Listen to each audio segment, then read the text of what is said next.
flag of the United States of America and to the republic for which it stands, one nation, under God, indivisible, with liberty and justice for all. All right, everyone, welcome. Alice, can you give us a roll call, please? Sure. Capitano. Here. Olivelli. Here. Smith. Here. Turner. Here. Ruskin. Here. Vandermeer. Here. Marinowski. Here. Here. Mayor. All right, very good. Well, to start off the meeting, I see Walt. Are you going to get up here and talk a little bit about the Fast Ride? Why don't you come on up to the podium and tell us what's going on? Thank you. Is it on? Yeah, just say who you are and what you're up My here name is for. Walt Tyshen. I'm with Fast Ride. We're a not-for-profit organization. We're trying to raise awareness of fetal alcohol. I'd like to thank the mayor and Deputy Chief Drexler. He helps us coordinate all the units and stuff going through the city here, and Chief Demling. Fetal alcohol is when a birth mother drinks while she's pregnant. It causes permanent brain damage, and there's no cure. There's no medication. There's nothing you can do to prevent the disability after the birth mother's drinking. Everybody's heard of fetal alcohol, autism. Autism affects 1 out of 100 babies. Fetal alcohol affects 2 out of 150, so it's almost twice as prevalent as autism. So there's no amount of alcohol that's safe to drink while a woman's pregnant. The Surgeon General said, no drinking is what it should be. We have a big motorcycle ride. This year it's going to be the 16th of August, the third Sunday in August. So, if you're in Lockport, just be aware that we're going to be going through. Usually we get about 250 to 350 bikes, so we get quite a good crowd. So hopefully this year we'll even get more. Most of the money we raise goes to Trinity Services. I think you might be familiar with Trinity over on Gauger Road, that they have a clinic in Naperville that works with people with fetal alcohol. So we've bought a machine that can do some help for these individuals with fetal alcohol. And most of the money we raise, we give to Trinity and their Naperville fetal alcohol unit. They say about 30% of the people in prison have fetal alcohol, so I'm sure a lot of your officers run across people with fetal alcohol. Most of it's not even diagnosed, because only 20% of the people have facial characteristics where their eyes are set lower on their head and they don't have the indentation between their nose and their upper lip. So only 20% of the people have that. The other 80% don't have any facial characteristics, and they pretty much go undiagnosed their whole life without it, and they're the ones that are in and out of jail, get arrested, and have many legal problems. So if anybody knows anybody that rides, it's a great ride, and it's just fastride.us is our webpage, and we appreciate your support and like to give the chief a plaque for our appreciation of the work. All right, very good. Thank you so much.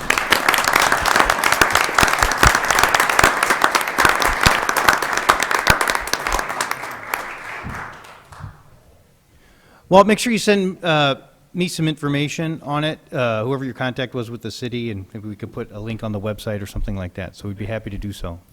Thanks for coming out, Walt. All right, next on the agenda, we're going to recognize our officers. Terry, you want to come up and do that?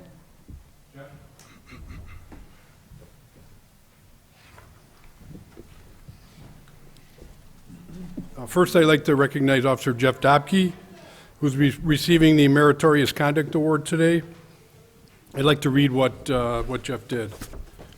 The Meritorious Service Award is presented to Officer Jeff Dobke for going above and beyond his duties as an officer with the Lockport Police Department.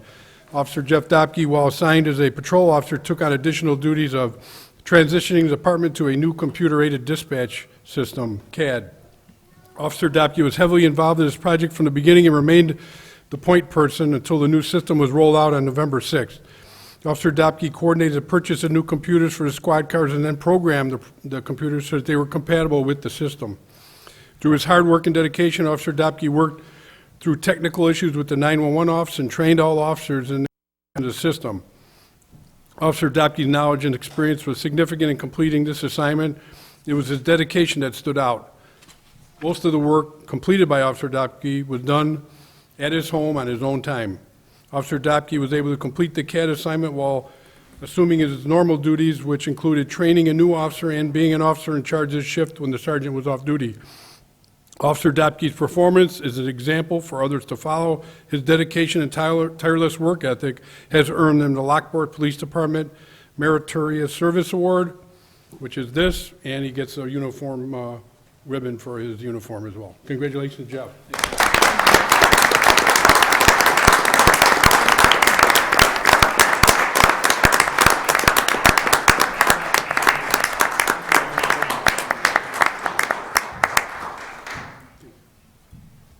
John Arizzi.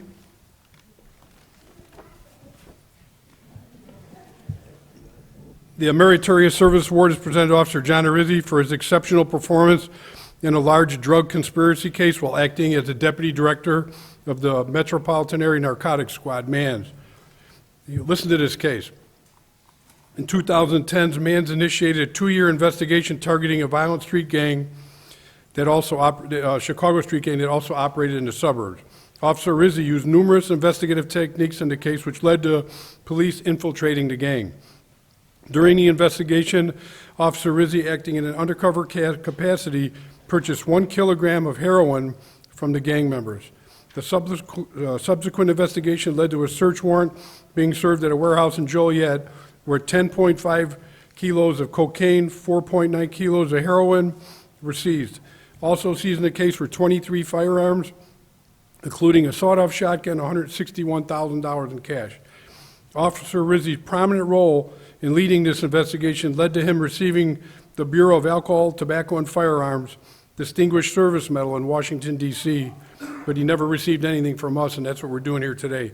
Officer Rizzi went well above and beyond what was expected of him, which brought great credit to the Lockport Police Department and himself.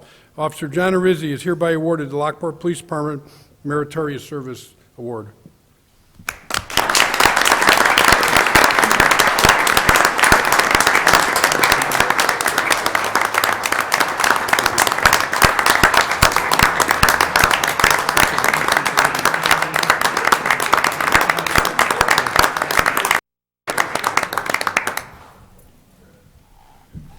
And while the mayor's settling in, I must say I've been following Arizzi for the past 10, 11 years. My wife, she got bit by a dog, and I was very impressed. We are newer residents in Lockport, and he was very professional, processed everything. And ever since then, getting involved in Lockport, I've just been following Arizzi, and of course the rest of the guys, very professional police department, but especially Arizzi and everything that he's done. It's just everything you see on TV, the crime shows, that's the guy right there. Dangerous stuff that he has been through, and all for the safety of the public. So good job, John. Proud of you. I must point out, though, he didn't normally look like that. I didn't even recognize you. Like, oh, you got to be kidding. And you know what? Congratulations to the entire department. I got this list today that says Lockport came in the top 100 safest cities in the United States of America. I mean, that's really impressive. I mean, how many cities are in the United States? And to be in the top 100 is an absolute testimony to the hard work and dedication of our police officers. And thank you very much for all that you do here for the city of Lockport.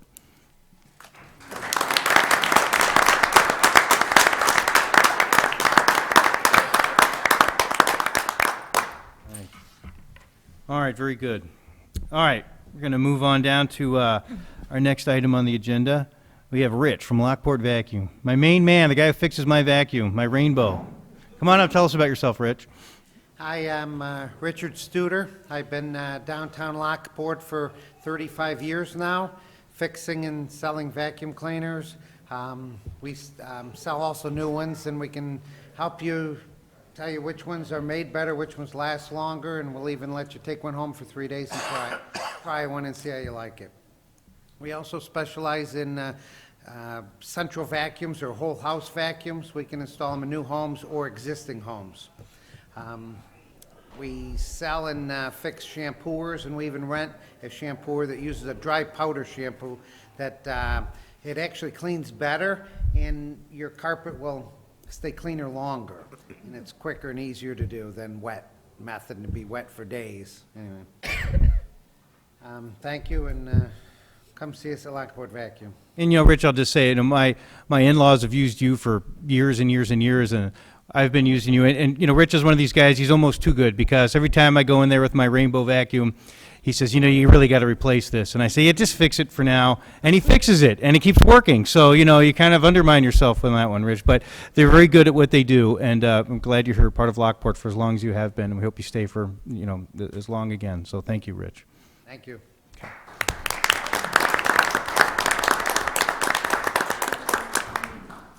All right, we're going to mosey on down to Sagebrook.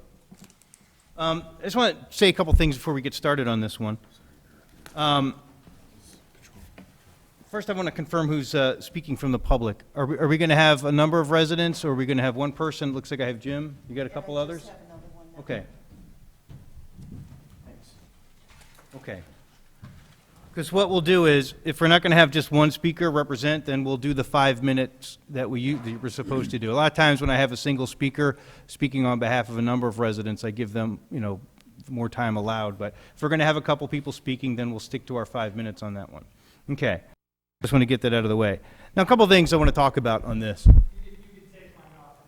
Are you okay? Yeah. Okay, that's fine. All right, thanks, Mike. All right. You know, a couple things as I've seen as we've went through this process, and I want to try to, maybe if I can narrow the kind of where we're at on this project. The way I see it, and this is me, and eventually, you know, we're going to have to hear from the builder, the residents, staff, and council. But, you know, up until now, we've had a couple issues. One issue that's, you know, we have to face is this is a new subdivision. And I know that, you know, Karen Springs residents have been very concerned about how it looks. And in fact, it is its own subdivision. It's not Karen Springs 5, and so that's something we do need to recognize.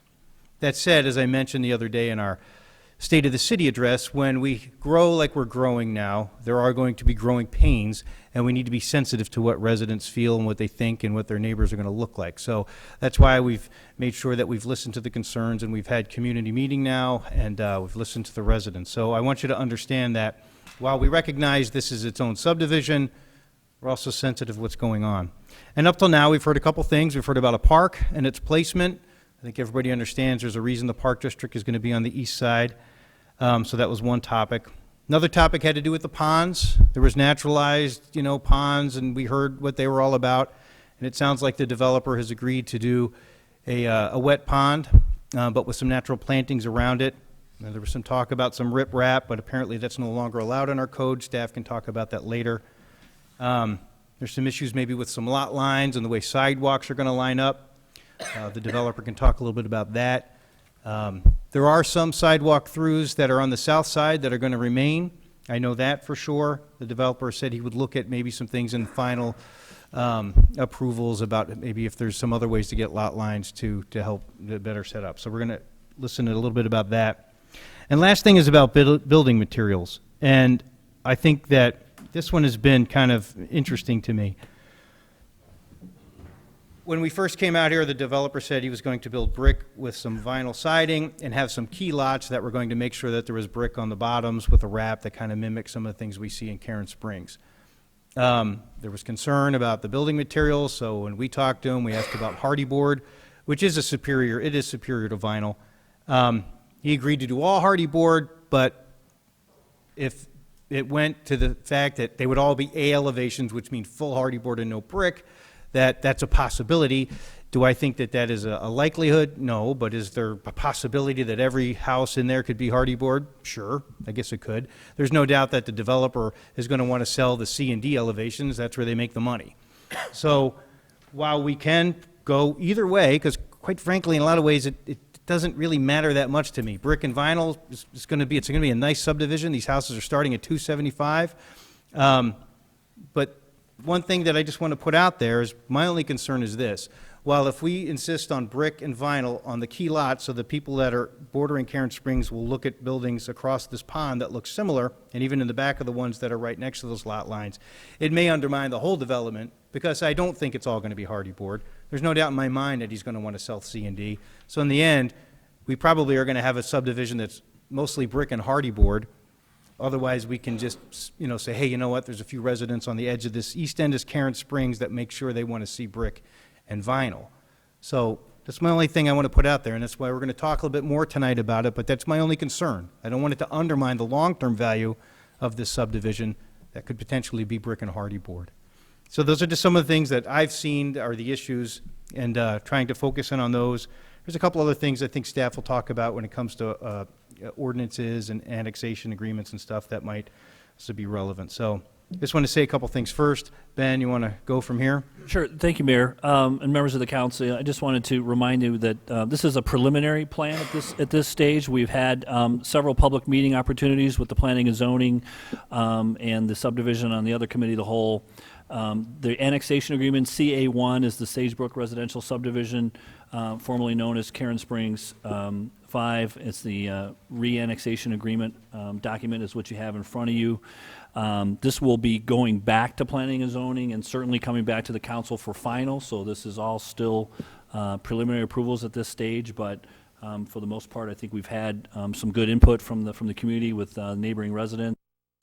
I think Pam's going to go through the memo here, and I'll chime in here and there, and we certainly have the residents come up and speak, and then we can kind of elaborate at the end. So with that, Pam, if you would. Okay. Obviously, much of the agreement is our standard language. And so what I've tried to do is just identify those sections that might be a little more unique to this particular development as opposed to the standard language. So the first article that I wanted to point out was the one that relates to the fees, development code, and related ordinances. It's Article 5, letter D, additional fees, and letter I, Resolution 13090. That resolution, if the council recalls, is the resolution that was approved back in 2013 that reduced the impact fees, the city's impact fees, as well as tap-on fees by 50% until the end of this year. So when we first received the annexation agreement, the applicant had originally wanted a 20-year opportunity in which the impact fees did not increase. Now, at this point, when it first came in, it had nothing to do with the reduction. It was that he wanted to ensure that the impact fees, if the city would decide sometime later down the road to increase them, that he would not be subject to that. Staff did not find that acceptable. And so he said, what are you trying to achieve here? And basically, he was trying to achieve that during the course of the development, which he anticipates will take about 7 years, that he didn't want to have to be subject to any increased impact fees. So given the fact that we've been talking how, let me backtrack. So what happened then is then we started talking about in another section of the annexation agreement about the ability that if the city had any builder incentive programs in place, that they would be allowed to participate in those. So meaning that with us having that 50% reduction under that resolution, that they would be allowed to take advantage of that.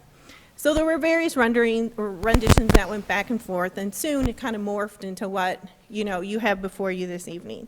So what the applicant is looking for is the ability to not only not have the impact fees increase, but he's asking that he be allowed to participate at a 50% reduction. And again, as we've been discussing the resolution that's currently in place, it's been very instrumental in helping us see an increase in the number of housing permits that have been issued. We had a 50% increase from 2013 to 2014. So I would anticipate that when we bring this back before the council at the end of the year, that in all likelihood, we will, as staff, recommend extending that program for another year or two. Or maybe even looking at the impact fees in general and seeing if maybe they shouldn't be changed some way, somehow. So then the other thing that happened was there was a request to waive the road impact fees and the infrastructure fees. When this development originally came in, Mr. Cazzo was subject to providing some engineering drawings and engineering work for a signal at 167th Street. And the city went and we prepared those plans, and the cost was about $100,000. So because we kind of took that on, that obligation kind of was removed from the overall Karen Springs. So when this developer came in, our city engineer had worked with them because we're getting a contribution from not only Pantone of $50,000, but also from Tandem of $50,000 for a signal at 163rd Street. So after, again, staff having several discussions with the applicant agreed, and he, again, was under no obligation to do this, to provide a $100,000 contribution towards the future signal at 163rd Street. So taking, all the negotiations we have and the reduction of the fees and getting the contribution for something that he didn't have to pay for, staff felt the fact that we were bringing in additional residential, which ultimately can bring in additional commercial, which ultimately increases our sales tax revenues, that the trade-off of the road impact and infrastructure fees for the $100,000 contribution to a signal when warranted was probably a good deal. On the next one, Article 5, letter E, again, that kind of just talks about that contribution. Mayor talked about the Park District contribution. They're giving the land and the cash. The site has been decided. That's no longer an issue. With respect to the stormwater management pond, again, Mayor had alluded to it. After the applicant worked with our city engineer, they came up with an alternative that instead of being a naturalized dry bottom pond, it's a naturalized shoreline wet bottom pond. That was presented to the residents at our neighborhood meeting last week, and everybody seemed to feel much more comfortable and accepting of that proposal. Regarding Article 9, that addresses noise abatement, right at this point, because it's preliminary, there are some options here that the applicant has to take a look at and decide on when they submit for their final plans. The first is either a berm and landscaping only, or a berm with some sort of sound attenuation wall and landscaping. But again, at the time of final development plan, that's when they're going to have to commit to some form of noise abatement. We all recognize that it's required. It's just a matter of how it's accomplished.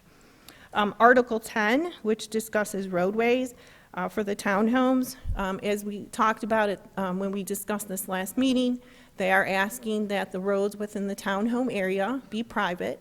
They are meeting the city standard requirements for private roads. There was some discussion at the Plan Commission and at the Committee of the Whole about that one little connection street that connects to the main road. They've agreed to make that private as well. These will be governed and controlled by the homeowners association. So if for some reason, because there was a concern that these roads might not be maintained, with the dormant SSA, which is established for our residential subdivisions, should that happen, the city has a funding mechanism to go back and recoup their costs if any are incurred because they have to take care of some maintenance. The last thing, Article 13, which talks about the development standards. Again, when the applicant first came in, the proposal at the Plan Commission level was that we would identify certain lots in the subdivision as key lots or road lots, and that those lots would have a minimum of a B elevation, which included, it wasn't an all vinyl sided home, it included some brick, and that he would agree that on these key lots that there would be a brick wrapping of about 2.5 foot or to the first window on all those key lots.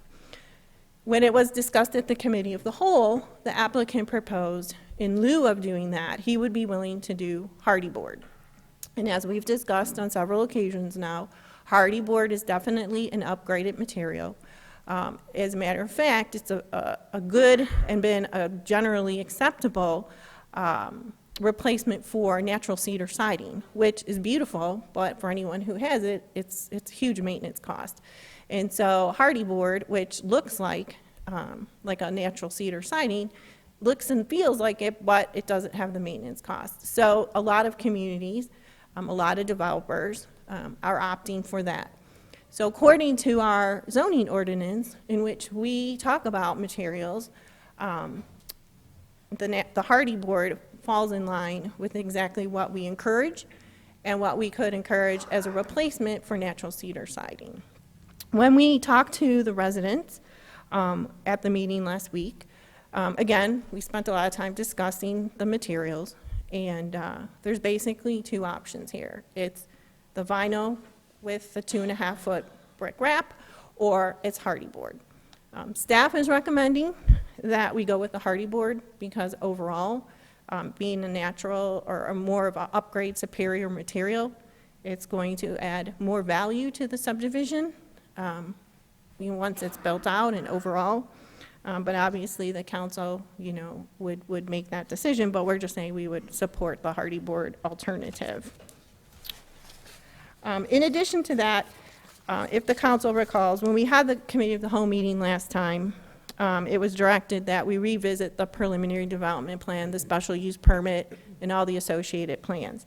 So as you'll see in the memo, not only is staff asking for direction to place the annexation agreement on the April 15th agenda for a public hearing and for hopefully action, but that we also would like the council to give us direction to place the special use permit, preliminary development plans, preliminary plat, as well as the model alternatives on the council for that same day for action. Okay. Anything else, Pam? Yep. Okay. Then why don't we hit Jim? You want to come up and speak for a few minutes to what you've heard?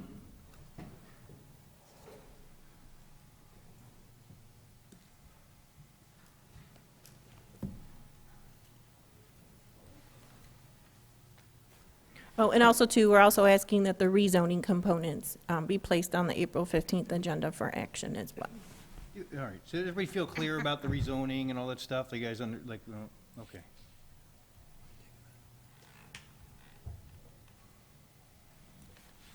All right. What do you got? No, just got quick couple slides here. Would be easier to explain everything that the community's looking at.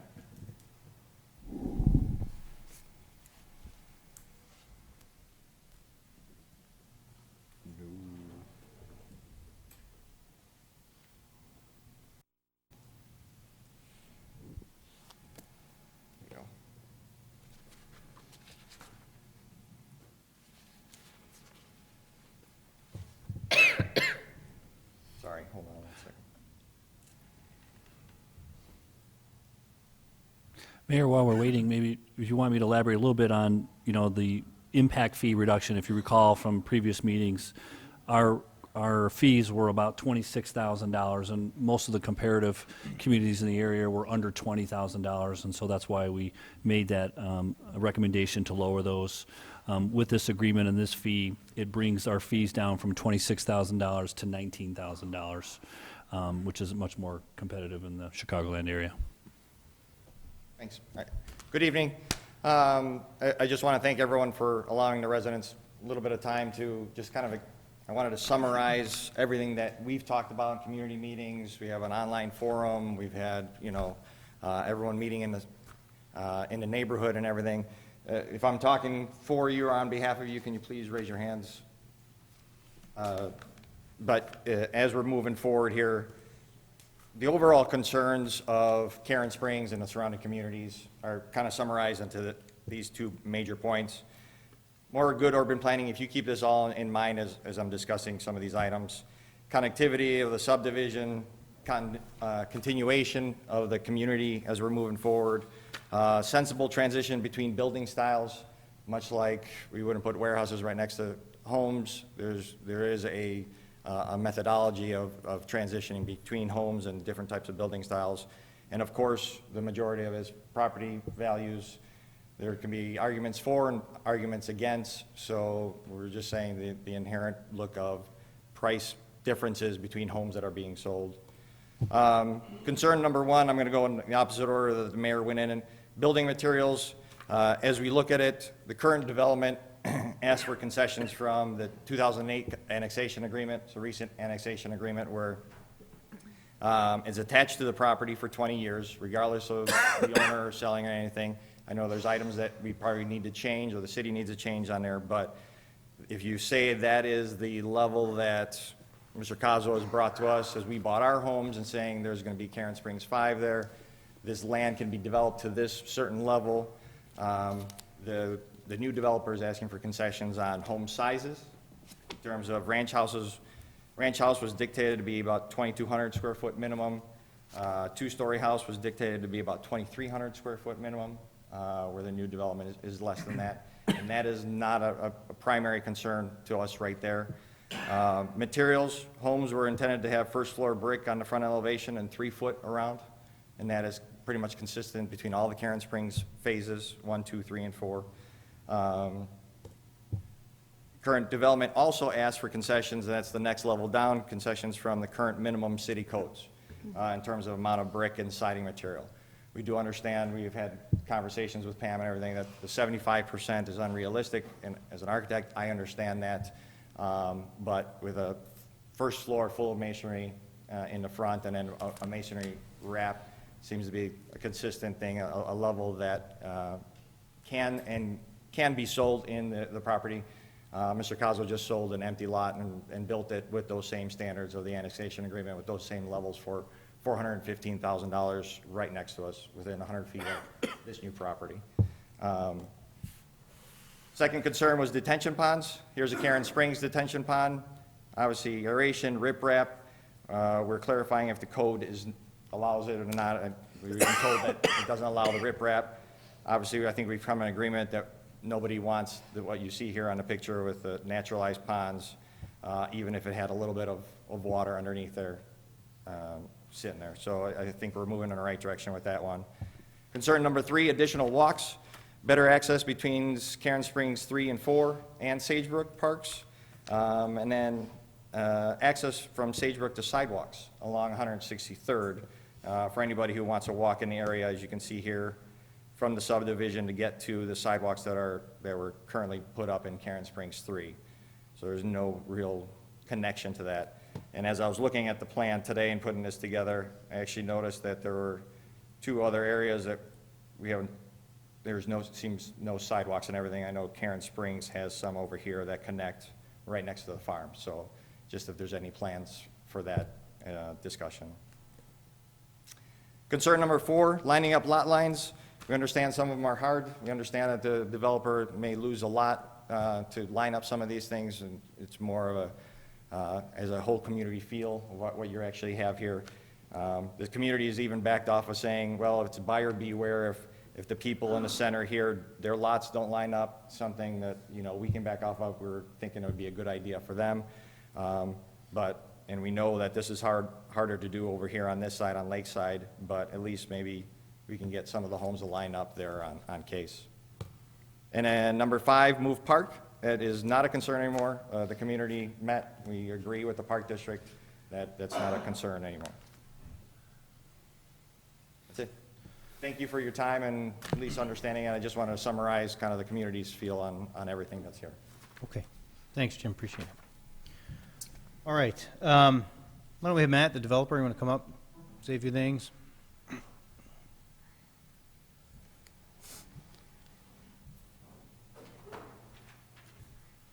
Good evening. Hello.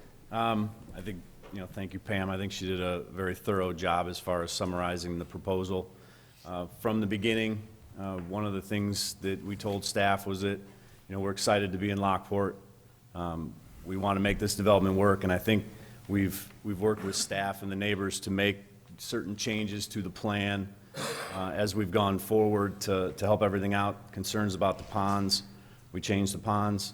Concerns about the building materials, we brought in hardy board, which is a better material. There's some concerns about paths and connections. At the neighborhood meeting last week, they brought up a good point about, some sidewalk connections, 163rd. And we'll work with staff in the final planning to see what we can do for that. Some issues about lot lines and stuff. I just don't agree with the neighbors as far as the necessity for lining up lot lines. So we're not proposing to make any change as far as that concern. Again, I think think from where the plan started to where the plan is now, I think it's, there's been a lot of movement, and I think it's a great plan. And, you know, I don't have anything else to say. I'm more than welcome to answer questions.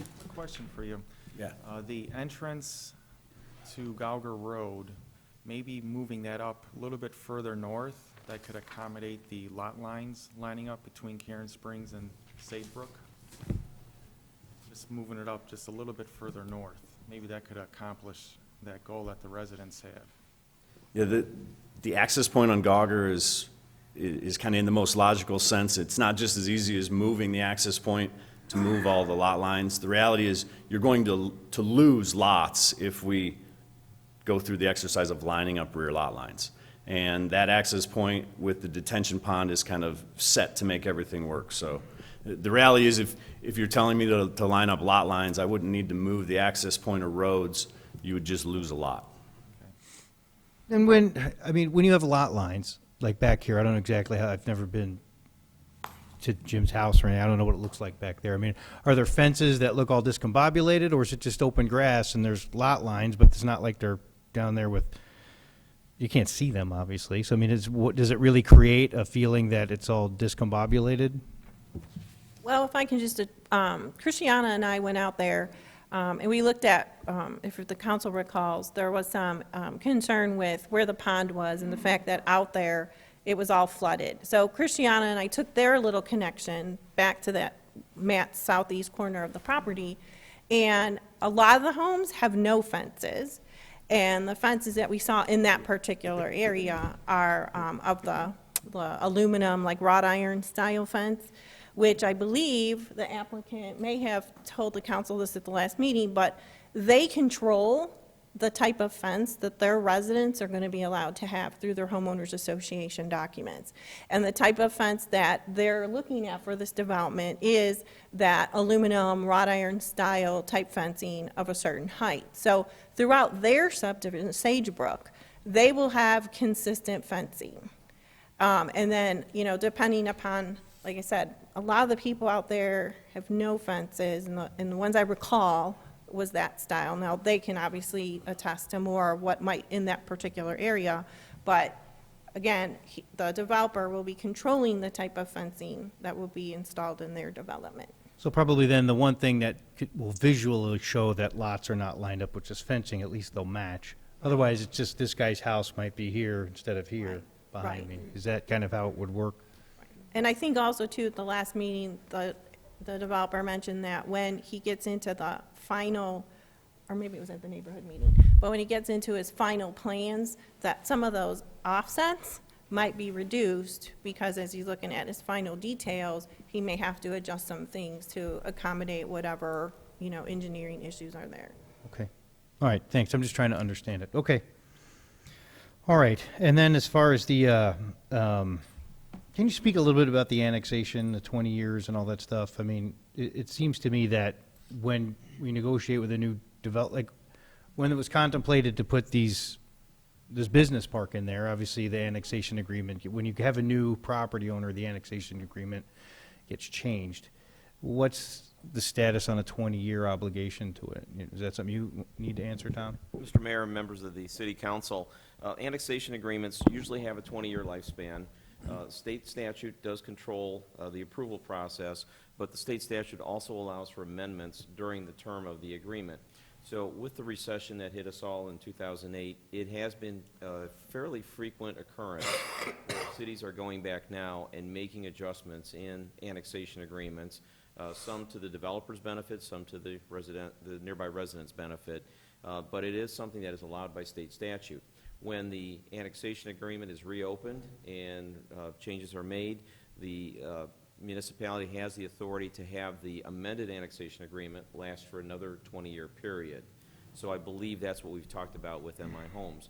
The reality on a project like this, assuming the economy continues to recover and it's fairly robust in sales for MI Homes, they should be built out. And again, I'll defer to Mr. Pagori on his build-out process, but let's assume it's a 3 or 4 or 5-year process. Once they get to that point, the annexation agreement has basically been performed. There's not much else left to be decided, and the only thing that happens after that is just compliance with development standards. So if there's a vacant lot that somebody comes in, as they did recently with Mr. Petrakis' property, and wants to build a house 10 or 12 years from now, they'll still be bound by the annexation agreement. It doesn't evaporate. Okay. All right, those are my questions. Council, anybody else? I do. I have a few things. A few things mentioned as far as some continuity. I get the fact that you don't want to drive from one subdivision and then go to another and get the, what happened here. I think, definitely we want to look at that, make sure there is some solid rock continuity between the two. We talked about, or rather Pam had talked about the Hardy Board. I'm really not too on board on this, but I got to educate myself. So when you talk about saying that it's a better product, or I guess I would like to know, what are you comparing the better product to? When you talk about vinyl, I think you had talked about vinyl. But my concern is brick. I like the brick. I think brick is a good fit for a house. I think it brings a lot of character, shows a little bit stabilization in my view. So when you talk about Hardy Board, what do you mean by it's, how should I say, better compared to? We use that as a general term. Obviously, the lifespan on a Hardy Board, I'd have to check with the manufacturing, but it's typically more like 25 or 30 years, where vinyl is much shorter. I think when we drove out to the models that MI Home has in Lamont also with Hardy Board, and let me clarify that they plan to build the models here in Lockport in a very similar fashion. They will have Hardy Board and brick on the models, elevation C and D. So hopefully, as buyers come in, they're encouraged to buy the product with a higher elevation with brick. Certainly, MI Homes will want to build a more as expensive as a home as they can sell, obviously. And so there will certainly be Hardy Board and brick in this subdivision.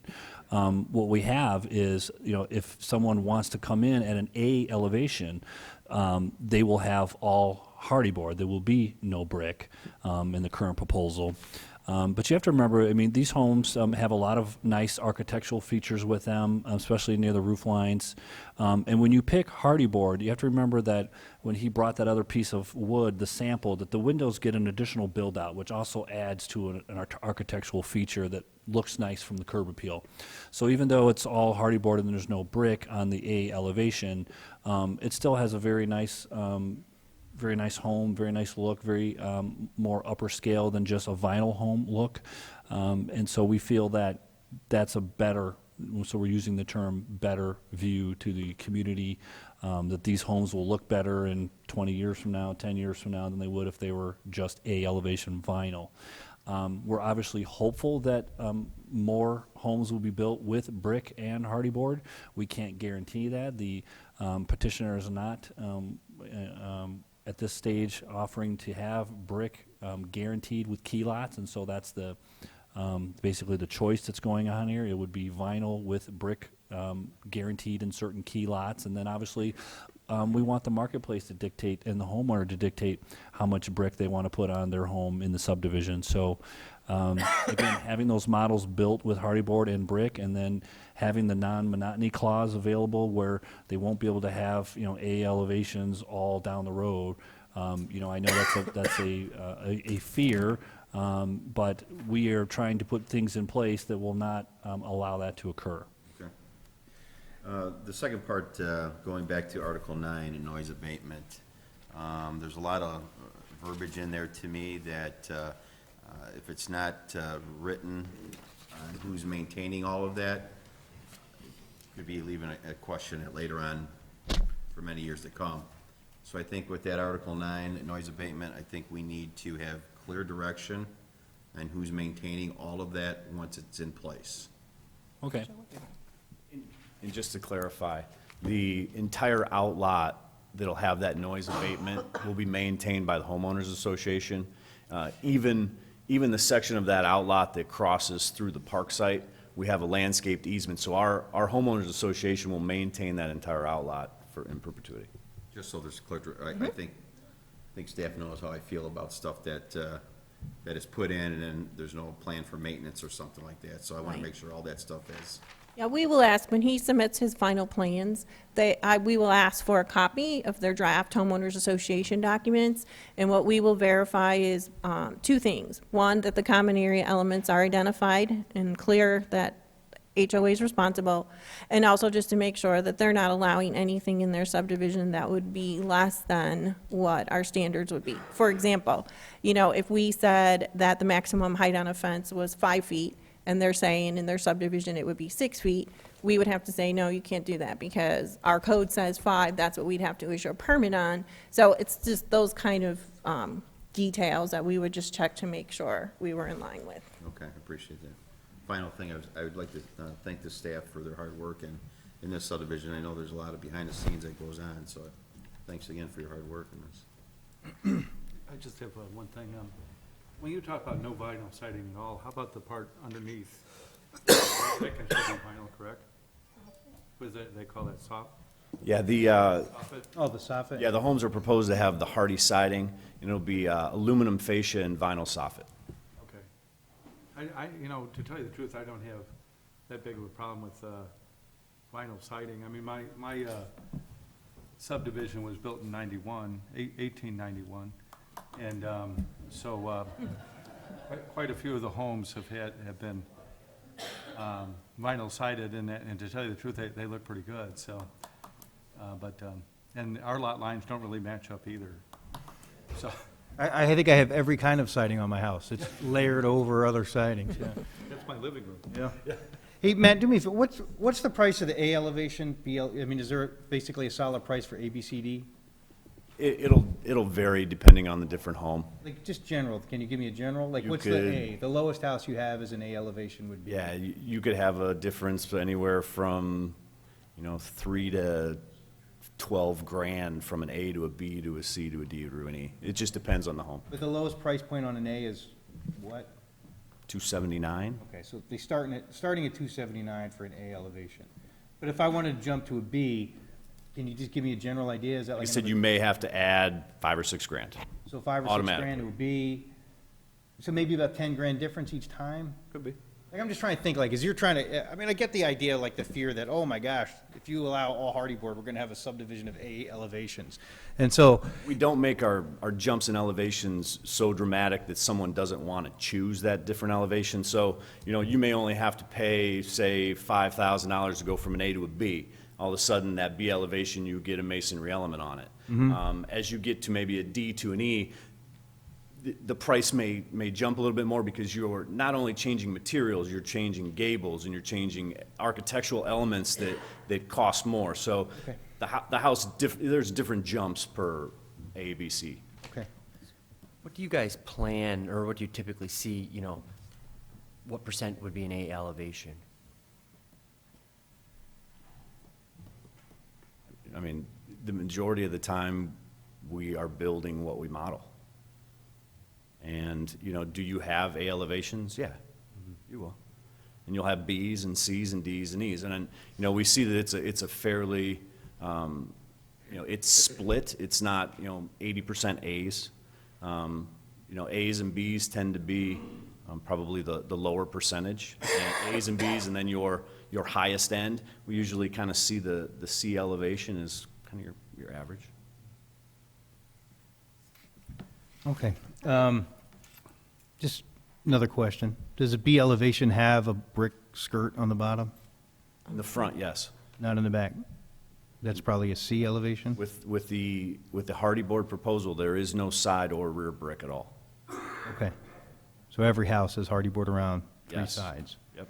Okay. Otherwise, we go back to the original proposal that you had put out there, which was you could have brick around the sides, bottom low, but vinyl. You would have brick on the sides and the rear for the key lots only. So Okay. you would have internal lots that you could still have an A elevation, and it would be all siding, Okay. front, sides, and rear. All right. And like I said, I mean, I'm open to this. When I said earlier I don't care, I don't mean it like in a way that like I don't care. I mean, I meant like I'm open to either way. And, you know, feeling that the residents are stronger on that one, okay. So, I mean, that's kind of where I've You know, we typically, you know, my position is not typically to argue for the more costly alternative, but we are kind of in this market bending more towards the hardy product. There, there's hardy product, because it gives you more vibrant colors.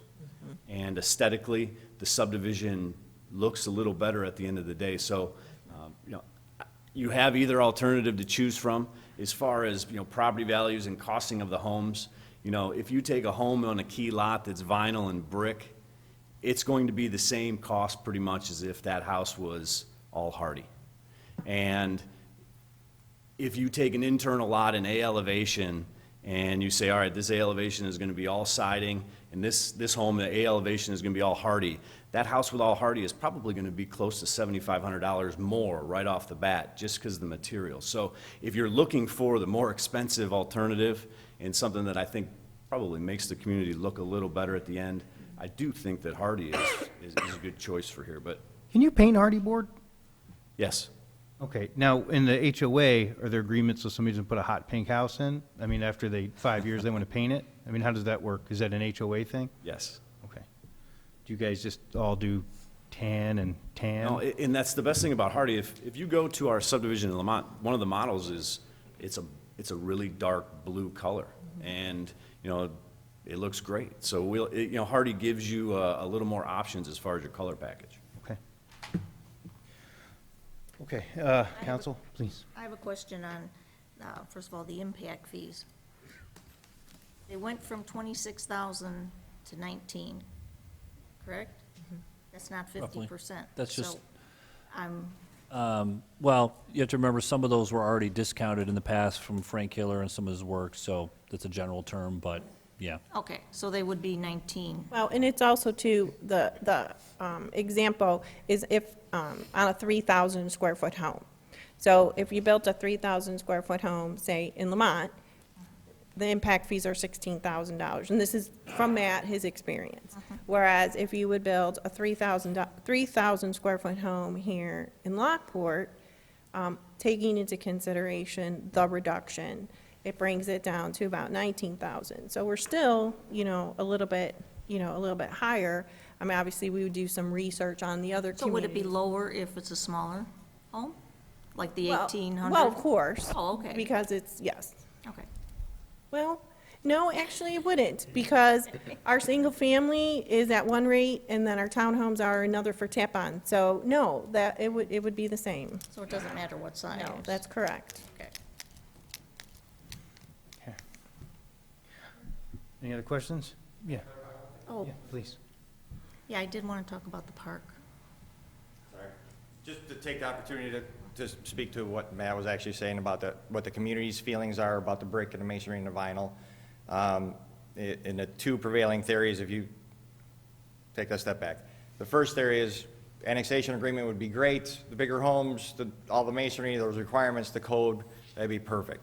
If, the council has a choice to make, if you are going to go less and do the concessions, the community met and we talked about like, okay, if all the model homes are going to be masonry and hardy board and they're going to look great, and if we went without the key lot option and everything was hardy board, the potential of every home built after that could be all hardy board.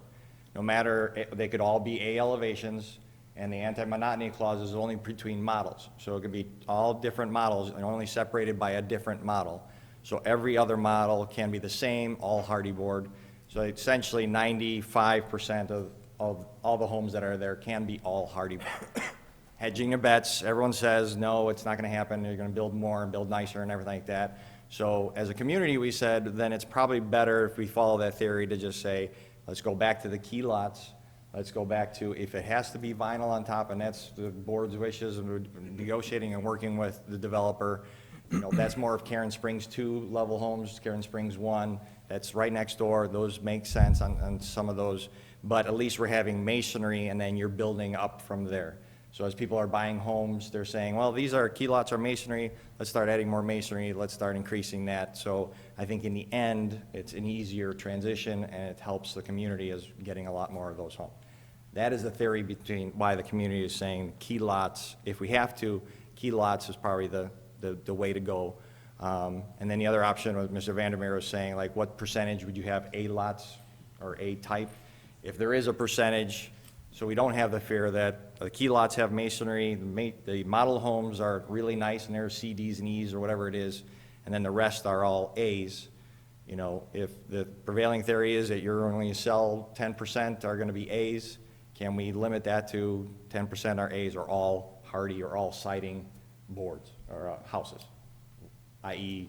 no masonry? So if there's some limit that's there. Okay. That is the community's theory. Okay. Thank you. And if I could interject a little bit on that theory, where I think if, you know, Lockport is putting itself on a trajectory, trying to take things to a higher level, that if you don't choose the hardy board and the potential for brick, you may never get the potential for the nicest subdivision that it could be. Because if it does build out with all hardy board and brick by option, that'll be the nicest looking subdivision it could ever be. Where if you have vinyl and brick and a lot of it ends up in vinyl, you're kind of, you know, you're limited in what you can do.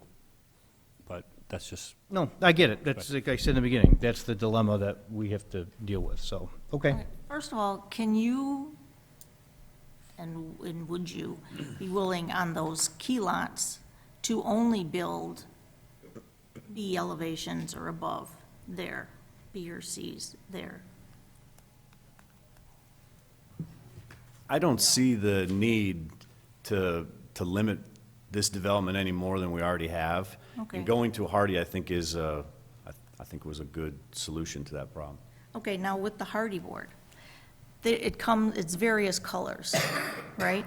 So you would not allow the exact same color coordination next to that. I know in our subdivision that even though if we have the same house style, there's still different elevations within that, and we can't have two of those next to each other, so that there's a difference there, even if you have the same house. Outside, it looks a little different. Is that going to be part of Yes, ma'am. this? Yes. Okay. We So- have anti-monotony controls. Right, okay. All right, anyone else? Yeah, I just had a couple points. You talked a little bit about the sidewalk connections and said we'll work with staff on that, but I just would like to leave here with the confidence that that is actually going to happen, that when this development is done, we will have those connections. Is that fair to say, Pam? Well, there's two issues here. First of all, the stub street on Case was always intended to connect to whether it was the original Karen Springs 5 or in this case now Sagebrook. And throughout the entire subdivision, I mean, there are sidewalks. So there is sidewalk connections. It's just a matter of how far people want to walk on the sidewalk to get to the park. And so what the issue is here is to put cross connections that go between lots to kind of shorten up some of that distance. But there are sidewalks in the subdivision, and you can just as easily get from Karen Springs 4 into Sagebrook by using the public sidewalks that are being part of the development improvements. Yeah, I was just, I was talking just about those perimeter areas that were highlighted in Jim's presentation. Oh, yes, the connections that we will look at, making the connection to 163rd Street. And with respect to the public sidewalks along Gauger and along 167th, I would have to defer to Amy on that. I don't know what the ultimate cross-section will be out there, and if and when sidewalks will be going in. All right, and then lastly, we were looking at doing, I mean, our, I just had one more oh, point. yeah. I do too. Okay, Sorry. no, we're not going to I end just it. We'll wanted to let let everybody staff talk. know that I'm familiar with the MI Homes development over in Lamont, and it's very similar to the situation we have here. We have McNaughton Homes build a subdivision on the exterior of the future MI Homes, and they were very high quality, just like Karen Springs. The nickname of that subdivision is the McMansions because of the quality. And so the MI Homes came in later. I think that subdivision, your subdivision now is a couple years old, 2 or 3 years old? We just started it last year. Yeah, okay. So I asked the elected officials in Lamont, are they seeing any negative impact on the homes in the McNaughton development and on the value?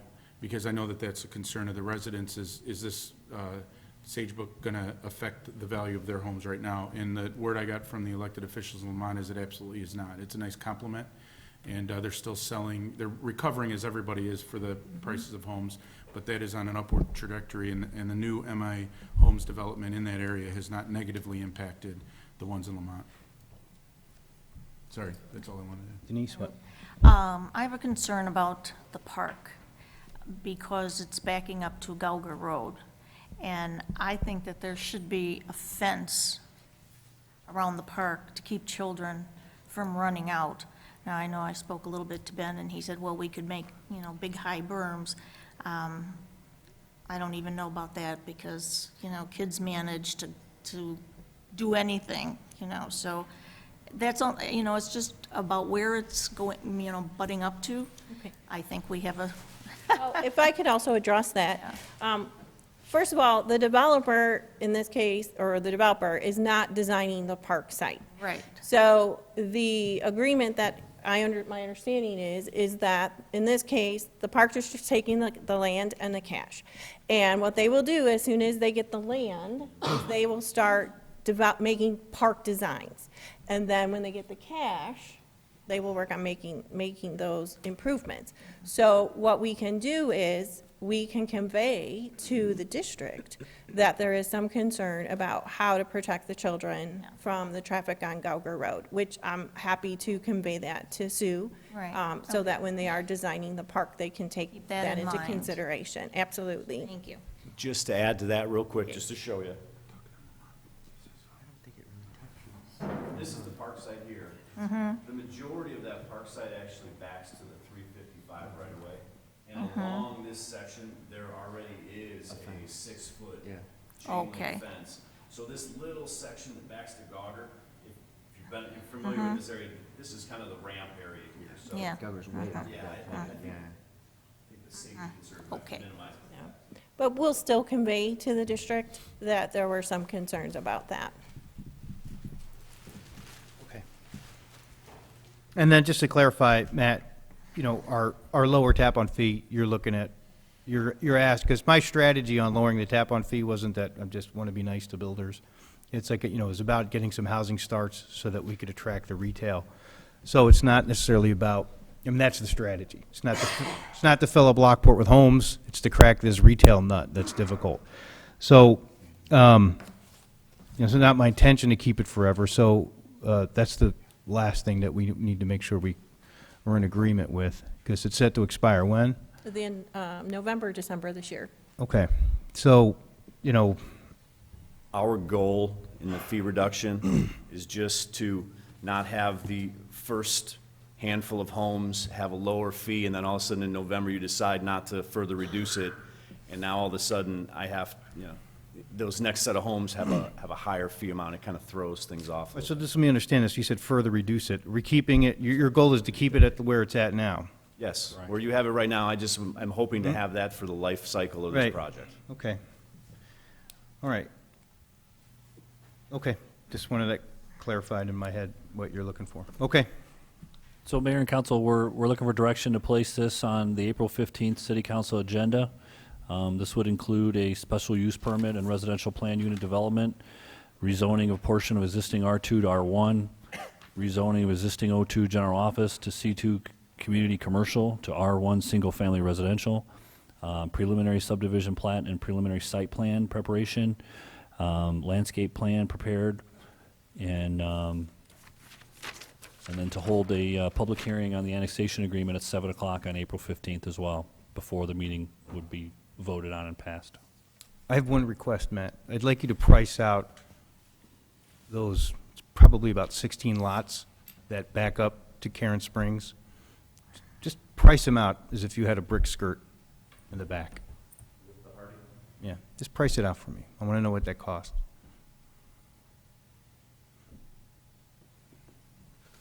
All right, and just to clarify, Ben, when we go to this vote, what does that mean for everybody?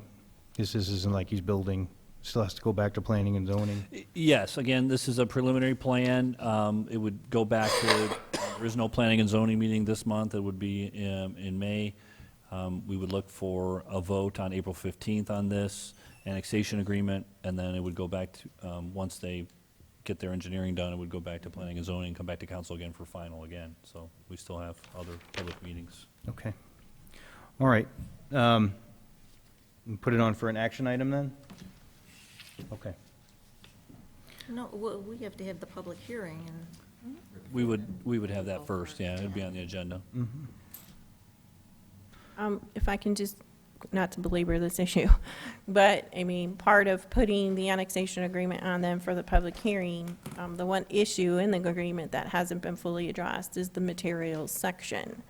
So is the council providing any direction in terms of which way we should craft that, or? Whether we want to do hardy or vinyl and brick? Yes.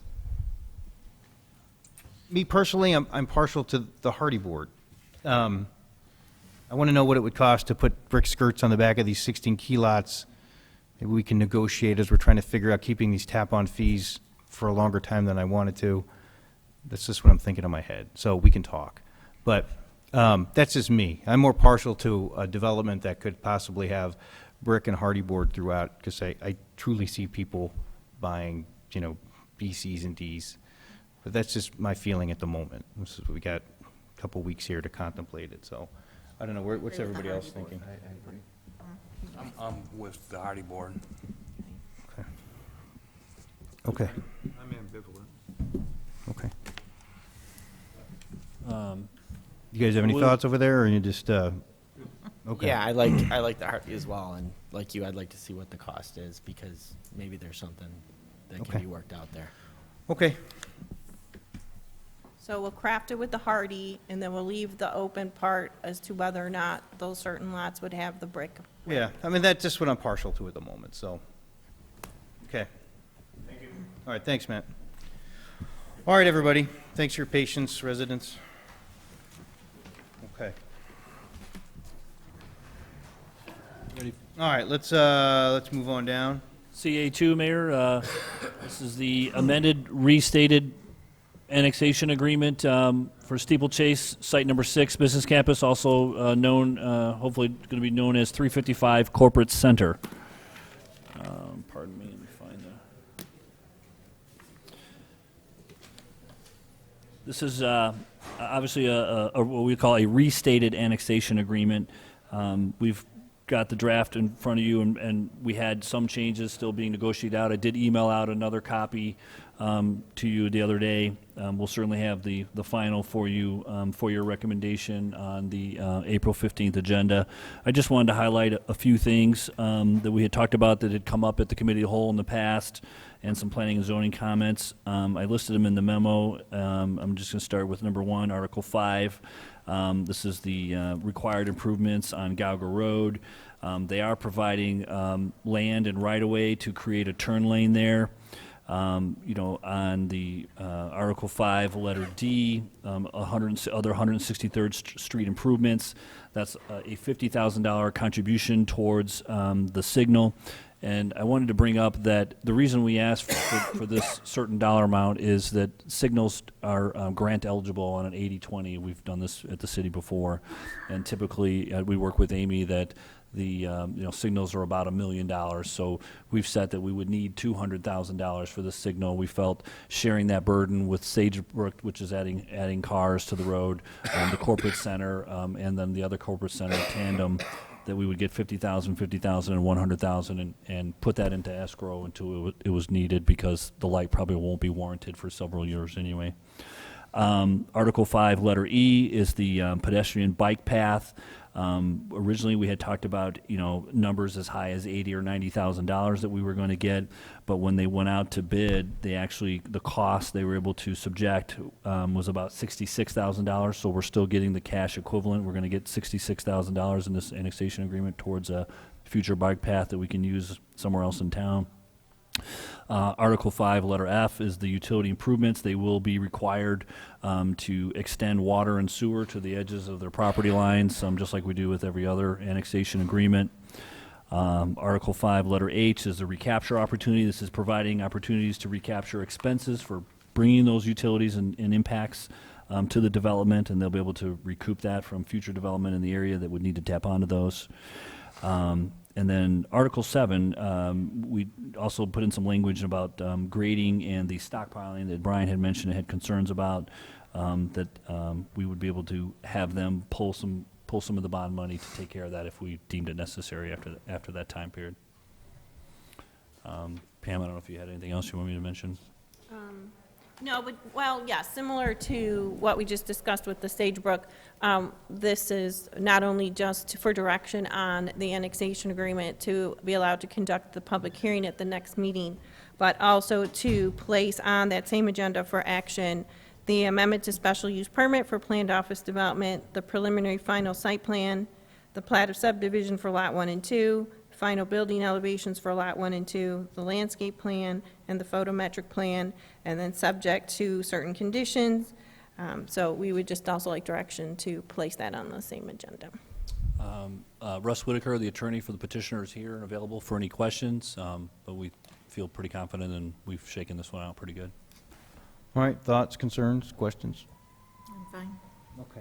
Everybody good with a consent agenda then on this? Yes. All right. All right, thank you. All right. Item CA3 tonight for your review and approval. Main Street Lockport is doing a clean sweep event, 2015 clean sweep event request. They sent the mayor and the city a letter. I guess this is their 24th year. It'll be on Saturday, May 16th from 8:30 a.m. until noon. 10th Street will remain open on the South Public Landing parking lot from 7 to 12.